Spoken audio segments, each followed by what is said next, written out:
a lot juicier than Downton Abbey, the real-life family drama behind new Netflix show House of Guinness.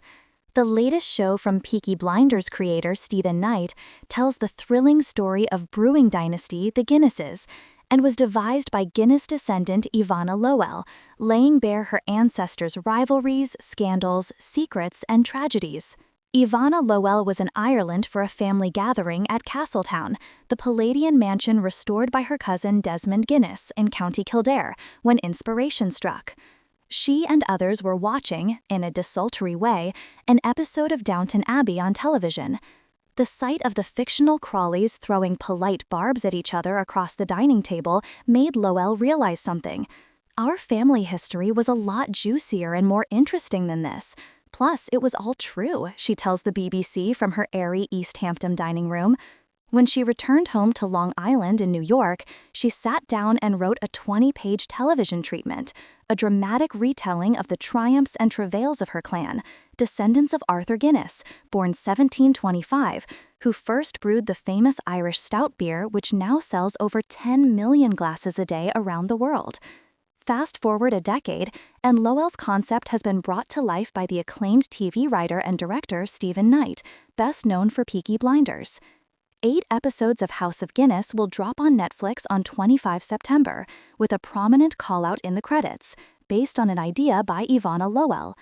Lowell, whose mother was the novelist Lady Caroline Blackwood, and whose grandmother, Maureen, Marchioness and Bethorin and Ava, was one of the trio of Golden Guinness girls, well known in British high society in the 1920s, concedes that the epic story wasn't a simple one to tell. It sprawls over 6 generations and involves remarkable commercial success, a rich philanthropic legacy, plus political intriguing, along with numerous family rivalries, scandals, secrets, and tragedies. She began her treatment by addressing the mythical origin story of Guinness Dark Stout as an accidental burning of the hops. In truth, founder Arthur most likely landed upon with his winning stout formula deliberately, allowing darker malt beer to mature in wooden vats, deepening its flavor. For the TV series, Knight plucked from Lowell's storyline a later kickoff point, the death of Benjamin Guinness, the founder's grandson, who died in 1868, leaving behind 4 children. He'd built the brewery established by Arthur at St. James Gate in Dublin into one of the largest in the world, and the Guinness family counted among Ireland's wealthiest citizens. The plot will remind some viewers of Succession, the HBO hit loosely based on media mogul Rupert Murdoch's relationship with his 4 oldest children. As in that tale, wealthy progeny jockey amongst themselves, but in House of Guinness, the heirs must cope with the posthumous wishes of their patriarch, plus conditions in 19th century Ireland, a vocal temperance movement and political tumult fueled by the dominance of the prosperous Protestant elite to which the family belonged over the impoverished Catholic majority. They were all so young, and their father left them both huge responsibility and a huge legacy, Lowell says of her 4 main characters. Each was forced to find a path.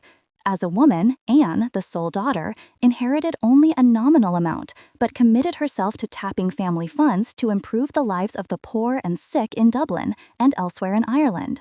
Son Benjamin was also denied a large fortune, regarded by the elder Benjamin as a drunk, too weak to lead the family.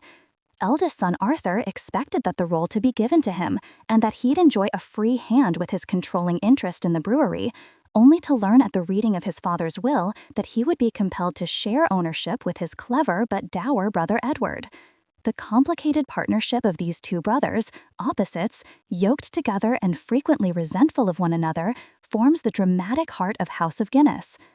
Just as Stephen Knight had been inspired to make Peaky Blinders by his parents' stories of their childhoods in gang-ridden Birmingham, Knight discovered the creative wellspring required to undertake House of Guinness after speaking with Lowell. Ivana is an absolute mine of information and untold stories about the family going back years, he says in the press notes for the show.